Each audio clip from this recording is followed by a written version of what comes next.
Marahay na pagkaaga po sa sakuyang mga kabarangay, lalong-lalo na sa sakuyang mga viewer, asin sa sakuyang mga follower. Ipinapaisip ko po sa mga magurang kang mga aki pong ini na si Princess Mikay Bustinera, asin si Renan B. Ibarbia, asin si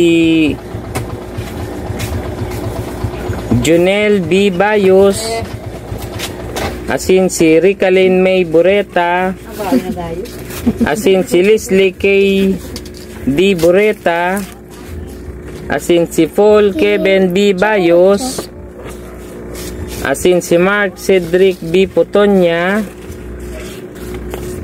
asin si Juan S. Albao, na yaw na po digdiyo sa sakuya si sa indong Certificate of Holy Communion. So kay puhanan po na mag-prepare po ka mo ning sarong Xerox copy kan sa kang mga baptismal kay ni mga aki po na ini. Asin mag-message po kamo sa sakuya kung sa po bandaan sa indong harong tangari pagdyan ko po nakahanda na ang sa indong Xerox copy kang baptismal certificate kay mga aki pong iniyo.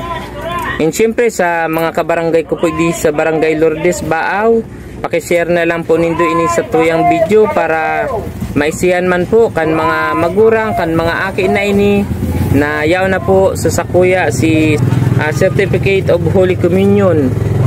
So liwat po, salamat sa pag-share kang sa kuyang video. And syempre mag-comment po kamo kung saan po bandaan sa indong harong para madali ko pong madumanan. Salamat po, Diyos mabalos.